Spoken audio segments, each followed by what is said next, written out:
శ్రీ గురుభ్యో నమః. శ్రీ మహాగణపతే నమః. ధనుస్సు రాశి వారికి ముఖ్యంగా సంక్రాంతి శుభాకాంక్షలు. రాబోతున్నటువంటి సంక్రాంతి దినం రోజు ఎలా ఉండాలి, మరియు అదేవిధంగా మీకు ఈ యొక్క సంక్రాంతి నుండి సకల ఐశ్వర్యాలు, సకల సుఖాలు, సకల భోగాలు పొందాలని చెప్పి కోరుకుంటున్నాను. అదేవిధంగా మీకు మనస్సులో అసంపూర్ణంగా ఉన్నటువంటి కొన్ని విషయాలు ఏవైతే ఉన్నాయో వాటన్నిటినీ మీరు సంపూర్ణంగా క్లియర్గా ఈ యొక్క సంవత్సరంలో నెరవేర్చుకోవాలి అని చెప్పి కోరుకుంటాను మనస్ఫూర్తిగా. అదేవిధంగా ఉత్తమమైనటువంటి ఫలితాలు కూడా పొందాలని చెప్పి ఆశిస్తున్నాను. ఈ యొక్క సంక్రాంతి రోజు ధనుస్సు రాశి వారు పూజాది కార్యక్రమాలు ఎలా చేసుకోవాలి? సంక్రాంతి అంటేనే వచ్చినప్పటికీ మనకు సూర్యుడి యొక్క భ్రమణం ద్వారా ఏర్పడేటువంటి ఒక పర్వదినం.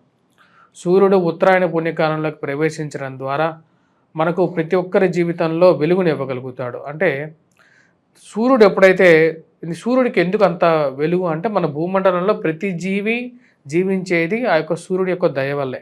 అంటే సూర్యుడు మంచి స్థానంలోకి వచ్చినప్పుడు సూర్యుడు కనపడినటువంటి వస్తువు ఏదైతే ఉందో దానికి ఎగ్జిస్టెన్స్ అనేది సరిగా ఉండదు, అంటే గ్రోత్ అనేది సరిగా ఉండదు. ఇప్పుడు చెట్టు చామ ఏదైనా సరే సూర్యుడి యొక్క వెలుగు పడినప్పుడు దాని యొక్క గ్రోత్ అనేది చాలా ఫాస్ట్గా ఉంటుంది. అదేవిధంగా మన జీవితంలో కూడా సూర్యుడి యొక్క స్థానం మన జాతక చక్రాల్లో కరెక్ట్గా ఉన్నట్లయితే మనకు మంచి అత్యధికమైనటువంటి ఖ్యాతి పొందగలుగుతాం, మంచి స్థాయిలోకి ఎదగలుగుతాం. వాటన్నిటికీ కారణకం ఏమిటి అంటే రవి యొక్క స్థితిగతి అన్నమాట. రవి మంచి స్థితిలో ఉన్నప్పుడు ఉత్తమమైనటువంటి గుణాలు పొందగలుగుతాం, అదేవిధంగా పేరు ప్రఖ్యాతులు కూడా పొందగలుగుతాం. ఇప్పుడు మనం సంక్రాంతి రోజు ఉదయాన్నే మన నిద్ర లేచి శుచి శుభ్రం చేసుకున్న తర్వాత మనం దేవాలయ దర్శనం కానీ, లేకపోతే దేవాలయ దర్శనం చేసుకునే ముందు ఇంట్లో పూజ చేసుకోవాలి.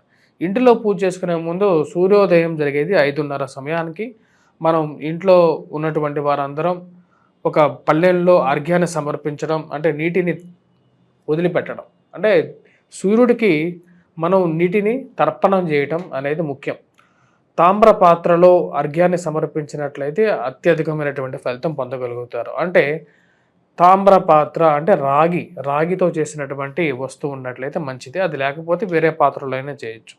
దాంతోపాటు సూర్యుడికి ఎక్కువగా నివసించే, అంటే కొన్ని పదార్థాల్లో సూర్యుడి యొక్క ప్రభావం అనేది ఎక్కువగా ఉంటుంది. వాటిలో రేగిపళ్ళు, మరియు అదేవిధంగా చిక్కుడు, మరియు అదేవిధంగా ఆవు నెయ్యి, వీటితో చాలా వీటిని వాడి పూజ చేసినట్లయితే మంచి అనుకూలమైనటువంటి ఫలితాలు పొందగలుగుతారు. మనం సూర్యుడికి నిజ సూర్యుడు ఎప్పుడైతే మనకు ఉదయాన్నే ఉదయిస్తాడు కదా, ఆ సమయానికి మనకు సూర్యుడు కనపడేటువంటి స్థితిలోకి వెళ్ళి సూర్యుడికి నమస్కారం చేసి సూర్యుడికి దీపారాధన చేయటం, అదేవిధంగా నివేదన చేయాలి. నివేదన మనకు వచ్చినప్పటికీ కొత్తగా వచ్చినటువంటి వడ్లు ఏవైతే ఉంటాయో ఆ వడ్లు నుంచి వచ్చినటువంటి బియ్యం, ఏదైతే కొత్త వడ్లు ఏవైతే ఉంటాయో ఆ బియ్యాన్ని మనకు సూర్యుడికి మనం ఇంట్లో పొంగలి, అంటే ఆవు నెయ్యి కానీ లేకుండా ఉంటే గేదె నెయ్యి కానీ వేసి మనం పొంగలి చేసి సూర్యుడికి నివేదన పెట్టాలి. అదేవిధంగా సూర్యుడిని పూజించేటప్పుడు ఎర్రటి పూలతో పూజించినట్లయితే సూర్యుడికి అత్యంత అనుకూలమైనటువంటి ఫలితాలు పొందగలుగుతారు. రేగి పళ్ళతో మనకు ఇదే దినం రోజు మనకు జరిగేటువంటి ఇంకొక పుణ్యకార్యం వచ్చేటప్పటికి పిల్లలు ఎవరైతే ఉంటారో, అంటే చిన్నపిల్లలు ఎవరైనా సరే వారికి భోగి పళ్ళు పోయటం, ఇంట్లో చుట్టుపక్కల ఉన్నటువంటి పెద్దవాళ్ళు ఎవరైతే ఉంటారో వారందరూ కూడా పిల్లల్ని దీవించాలి. వారు కూడా వారి యొక్క జీవితంలో మనం ఉన్నటువంటి స్థితి కన్నా కూడా వారి జీవితంలో ఇంకా ఉత్తమమైనటువంటి స్థితి అందుకోవాలి అని, ఉత్తమమైనటువంటి గుణాలు పొందాలి అని చెప్పేసి పూజించాలి. ఎందుకంటే గుణం లేనటువంటి విద్య పనికిరాదు, అది ఎప్పటికీ వారికి మంచి ఫలితాన్ని ఇవ్వదు. కాబట్టి మంచి గుణాలు మరియు అదేవిధంగా విద్య పొందాలనేది. గుణం అనేది జీవితంలో ఎలాంటివంటే ఒక దారం లాంటిది. పువ్వులు అనేటువంటిది మనకు దారంతో పూలు ఎలా కడతామో అదేవిధంగా దారం బాగా ఉంటే ఎటువంటి పువ్వైనా కలిసి కట్టచ్చు, అంటే ఎంత ఐశ్వర్యానైనా పొందవచ్చు. దారమే సరిగా లేనప్పుడు అది కట్టినా సరే ఆ దారం తెగిపోతుంది, అది మనకు మంచి ఫలితాన్ని కూడా ఇవ్వదు జీవితంలో. కాబట్టి ఆ విషయాన్ని గమనించాలి. అదేవిధంగా పిల్లలకి గుణాలు నేర్పించాలి. మనం చేసేటువంటి దీపారాధన అనేది ఆవు నెయ్యితో చేయాలి.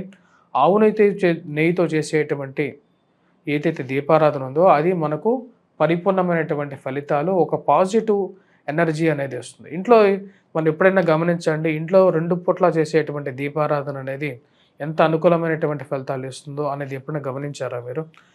మరి అదేవిధంగా మనం ఎప్పుడైతే 2 పూట్ల దీపారాధన చేస్తామో మన పిల్లలు కూడా ఆ యొక్క అలవాట్లు చేసుకోవటం, వారు కూడా అదే విధంగా కూడా మౌల్డ్ అవుతూ ఉంటారు. మనం ఎప్పుడైతే చేయమో వారు కూడా అదే విధంగా చేయరు. అదేవిధంగా వారు సరైనటువంటి స్థితిలోకి రాకపోవడానికి కూడా కారకాల మనమే అవుతూ ఉంటాం. సో మనం ముందు సరిగా ఉండి దాని తర్వాత పిల్లల్ని సరిగా దారిలో పెంచాలి అని చెప్పి నా యొక్క మనవి. ధనస్సు రాశి వారికి రాబోతున్నటువంటి నెల జనవరి నెలలో ఎలా ఉండబోతుంది అనేది చూద్దాం. ఈ యొక్క నెలలో వచ్చేటప్పటికి మనం గమనించినట్లయితే అనుకూలమైనటువంటి ఫలితాలు గోచరిస్తూ ఉన్నాయి. ఫైనాన్షియల్గా సమయానికి అభివృద్ధి పరంగా జీవితం అనేది నడుస్తూ ఉంటుంది. అంటే ఫైనాన్షియల్ పరంగా డబ్బు రావటం, ఖర్చు అవ్వటం అనేవి రెండుగా జరుగుతూ ఉంటాయి. ఈ రాశి వారికి జీవిత భాగస్వామి ఆరోగ్య సంబంధితమైన విషయాల్లో తగు జాగ్రత్తలు తీసుకోవాలి. ఇరుగు పొరుగు సఖ్యతలో కొన్ని జాగ్రత్తలు అనేది అవసరం. డబ్బు సమయానికి సంపాదిస్తారు. ఎక్కడి నుంచైనా సరే వచ్చినటువంటి డబ్బు అంటే నెల జీతం కానీ లేకుండా ఉంటే మీరు కష్టపడి అనేటువంటి వ్యాపారం ద్వారా సంపాదించినటువంటి డబ్బైనా సరే కూడా ఖర్చు అవుతూ ఉంటుంది. ఆ సమయానికి ఎలాగ సంపాదిస్తారో అదేవిధంగా సమయానుకూలంగా డబ్బు అనేది ఖర్చు అవుతూ ఉంటుంది. దీనికి ముఖ్య కారణం వచ్చినప్పుడు రవి స్థితి అంత అనుకూలంగా లేదు. రాబోతున్నటువంటి జనవరి 14వ తారీఖు తర్వాత కొంచెం రిలీఫ్ అనేది పొందగలుగుతారు. ఆరోగ్యపరంగా కొన్ని జాగ్రత్తలు అనేవి తీసుకోవాలి. మనకు రాబోతున్నటువంటి 22వ తారీఖున కుజుడు స్తంభన నుంచి వక్రత్వం ద్వారా 22వ తారీఖున సప్తమంలోకి రాబోతున్నాడు. అంటే ఈ యొక్క రాశికి సప్తమంలోకి రాబోతున్నాడు, అంటే మిథునంలోకి రాబోతున్నాడు. తద్వారా వచ్చేటప్పటికి వైవాహిక జీవితంలో కొన్ని జాగ్రత్తలు అనేవి తీసుకోవాలి. అధికమైనటువంటి ఖర్చు, మోసపూరితమైనటువంటి మాటలు నమ్మేటువంటి స్త్రీలు కానీ పురుషుల విషయంలో జాగ్రత్తగా ఉండండి. డబ్బు ఇన్వెస్ట్మెంట్స్ చేయటం గురించి ఆలోచించేటప్పుడు ఒకటికి 2 సార్లు ఆలోచించి చేయండి. సరైనటువంటి స్థితిలో అనవసరమైనటువంటి డబ్బు పెట్టద్దు. కాకపోతే జీవితం అనేది పురోభివృద్ధిలో ఉంటుంది. శుక్రుడు అనుకూలమైనటువంటి స్థితిలో ఉన్నాడు ఈ రాశి వారికి. ఇది ఉత్తమమైనటువంటి ఫలితాలు కూడా ఇవ్వగలుగుతుంది. ఫైనాన్షియల్గా డబ్బు ఎక్కడి నుంచి అయినా సరే బంధువుల ద్వారా, స్నేహితుల ద్వారా గడపగలుగుతారు. అదేవిధంగా వారి యొక్క సహాయాన్ని పొందగలుగుతారు. కుటుంబ అభివృద్ధి చెందగలుగుతుంది. శుక్రుడు తృతీయంలో, శని తృతీయంలో అనుకూలమైనటువంటి స్థానాల్లో ఉన్నారు. బంధువులు, స్నేహితులతో సహాయం పొందగలుగుతారు. ఈ రాశి వారికి ఉద్యోగపరంగా అభివృద్ధి పరంగా ఉంటుంది జీవితం. కాకపోతే ఆరోగ్యపరంగా కొన్ని జాగ్రత్తలు తీసుకోండి. వైవాహిక జీవితంలో కూడా కొన్ని జాగ్రత్తలు తీసుకొని ముందుకు వెళ్ళాలి. ఎవరిని నమ్మాలి, ఎవరిని నమ్మకూడదు అనే మీమాంసలు ఎక్కువగా ఉంటూ ఉంటారు. ఎందుకంటే మీరు చెప్పినటువంటి కొన్ని విషయాలు బయటికి రావటం, ఎందుకు నేను ఒకరితో చెప్పినటువంటి విషయం ఎలా బయటకు వస్తున్నది, ఎవరి ద్వారా వస్తున్నది అనే విషయాన్ని మీద కొన్ని ఆలోచనలు అనేవి ఎక్కువగా అవుతాయి. ఈ రాశి వారికి కొన్ని జాగ్రత్తలు అనేది అవసరం. ముఖ్యంగా వచ్చినప్పటికీ ఫైనాన్షియల్ పరంగా జాగ్రత్త అనేది తీసుకోండి. స్త్రీ సంబంధితమైన విషయాల్లో మరియు అదేవిధంగా ప్రేమ సంబంధితమైన విషయాల్లో కొన్ని జాగ్రత్తలు తీసుకోండి. మీరు ప్రేమిస్తున్నారు, ఎదుటి వ్యక్తి విషయంలో ఎలా ఉండబోతున్నది అనే విషయంలో ఎక్కువగా ఆలోచిస్తారు. వివాహ ప్రయత్న సంబంధితమైన విషయాల్లో సానుకూలమైనటువంటి ఫలితాలు గోచరిస్తూ ఉన్నాయి. చేస్తున్నటువంటి ప్రయత్నాల్లో పురోగతి బాగుంటుంది. నూతన ఉద్యోగ ప్రయత్నాల్లో చేస్తున్నటువంటి ఉద్యోగంలో అధికమైనటువంటి శారీరక శ్రమ అనేది ఉంటుంది. కొత్త ఉద్యోగ ప్రయత్నాలు ఆరంభించాలని చెప్పి అనుకుంటారు. దాని తగినటువంటి పనుల్లో ముమ్మరంగా ప్రయత్నాలు అనేది ఆరంభిస్తారు.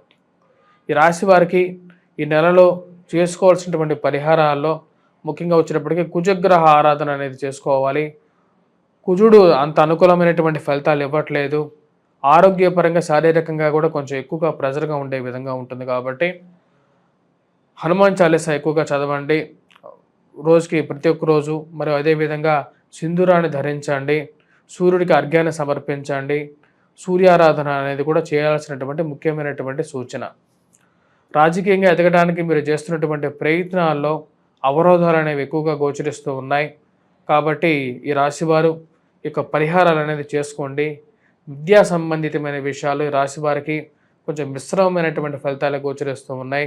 విద్యార్థులు కష్టపడి చదవాలి. కాబట్టి వారు కూడా గురుగ్రహ మంత్ర జపం చేసుకోవటం అనేది ముఖ్యమైనటువంటి సూచనగా గోచరిస్తూ ఉన్నది. స్వస్తి.